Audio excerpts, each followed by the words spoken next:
Hello students. आज हम class 10th का एक क्वेश्चन करेंगे। ये क्वेश्चन हमारे पास एक्सरसाइज 3.2 से है। क्वेश्चन का जो नंबर है वो है हमारे पास थर्ड का 6th पार्ट। तो क्वेश्चन में हमारे पास ये देखते हैं क्या निकालना है। सबसे पहले तो यहाँ लिखा हुआ है what was there present ages. ये देखना है कि किसी की प्रेजेंट एज निकालनी है। तो प्रेजेंट एज हमें किसकी निकालनी है। क्वेश्चन है 5 year hence the age of Jacob will be 3 times that of his son। तो इसका मतलब हमारे पास यहाँ पर दो मिल गए हमें। एक तो मिल गया है जैकब, एक उसका बेटा। तो हम लिख लेते हैं let present age of Jacob, इसकी हम मान लेते हैं एक्स।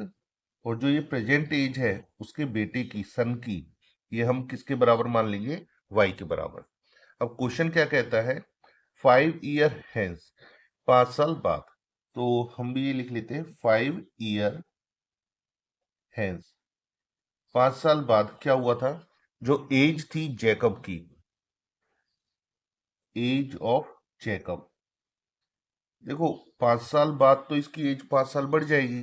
तो हम इसलिए क्या लिख देते हैं यहाँ पर x+5। और इसी तरह से जो एज होगी इसकी सन की, एज ऑफ सन, ये कितनी हो जाएगी, अभी है y। तो 5 साल बाद कितनी हो जाएगी, y+5। क्या कहते हैं कि जो एज है जैकब की, मतलब x+5 है, ये जो एज है जैकब की, ये हो जाएगी 3 टाइम्स। कितनी हो जाएगी, 3 टाइम्स, टाइम्स मतलब मल्टीप्लाई, 3 टाइम्स किसकी, दैट ऑफ हिज सन, उसके बेटे की जितनी है। क्वेश्चन कहता है कि जो एज है जैकब की, ये कितनी है 5 साल बाद, x+5, ये कितनी हो जाएगी, ये हो जाएगी 3 टाइम्स किसके, उसके जो सन है उसकी एज की। अभी हम इसको सॉल्व करते हैं। ये आएगा x+5 is equal to, multiply करेंगे 3y+15, x ये +3y है, इधर आएगा तो ये हो जाएगा -3y इज इक्वल टू 15, +5 हम इस साइड ले जाते हैं, -5 होगा, तो ये आ जाएगा x-3y इज इक्वल टू 10। ये हमारे पास बन जाएगी फर्स्ट इक्वेशन। तो अब हम सेकेंड इक्वेशन को देखेंगे। क्वेश्चन क्या कहता है 5 year एगो, मतलब 5 साल पहले की बात करते हैं। 5 years एगो, 5 साल पहले। अब हमें पता है 5 साल पहले तो ये जैकब छोटा था, तो हम यहाँ लिख सकते हैं एज ऑफ जैकब। तो जो 5 साल पहले इसकी एज होगी वो होगी x-5। इसी तरह से जो इसके बेटे की एज होगी, एज ऑफ सन, इसके जो सन की एज होगी वो हो जाएगी y-5। क्वेश्चन क्या कहता है जेकब्स एज वाज। तो ये जो जेकब की एज है x-5, ये कितनी थी, वाज 7 टाइम्स, 7 टाइम्स किसकी, उसके सन की एज की। और सन की एज क्या थी, y-5। सॉल्व करते हैं तो ये आएगा x-5 is equal to, multiply करेंगे 7y-35, या जाएगा x-7y-35। अब ये माइनस का है, इस साइड आएगा तो ये हो जाएगा प्लस का 5। इसको सॉल्व करेंगे तो x-7y इज इक्वल टू आएगा -30। ये हमारे पास क्या हो जाएगी, सेकंड इक्वेशन। अब जो ये दोनों इक्वेशन आई है, अब इन दोनों इक्वेशन को हम सॉल्व करते हैं। तो फर्स्ट इक्वेशन क्या है हमारे पास, फर्स्ट इक्वेशन है x-3y इज इक्वल टू 10। और सेकंड इक्वेशन है x-7y is equal to -30। Subtract कर देते हैं। सब्ट्रैक्ट क्यों कर रहे हैं, सब्ट्रैक्ट इसलिए कर रहे हैं क्योंकि हमारे पास x और x दोनों के साइन सेम है। अगर हम सब्ट्रैक्ट करेंगे तो इनके साइन क्या हो जाएंगे, चेंज हो जाएंगे, और हम इनको आसानी से कैंसिल आउट करेंगे।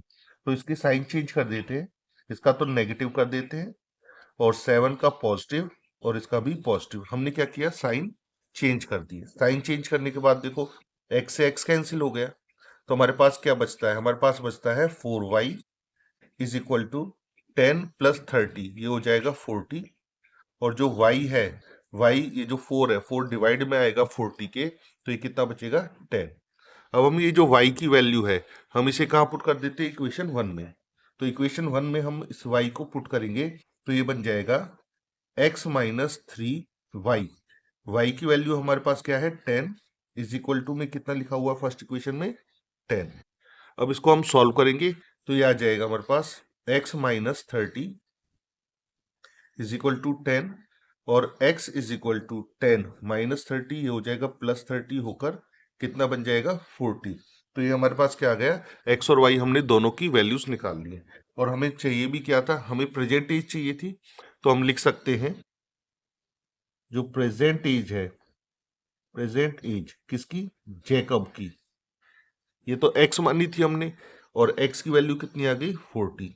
जैकब की एज आ गई है 40, और इसके जो सन है इसकी एज कितनी आ जाएगी y कितना था हमारे पास 10। तो हमने दोनों की एज निकाल दी है। अगर आपको एक्सरसाइज 3.2 से रिलेटेड और वीडियोस चाहिए तो आप डिस्क्रिप्शन चेक कर सकते हैं, वहां पर उन वीडियोस का आपको लिंक मिल जाएगा।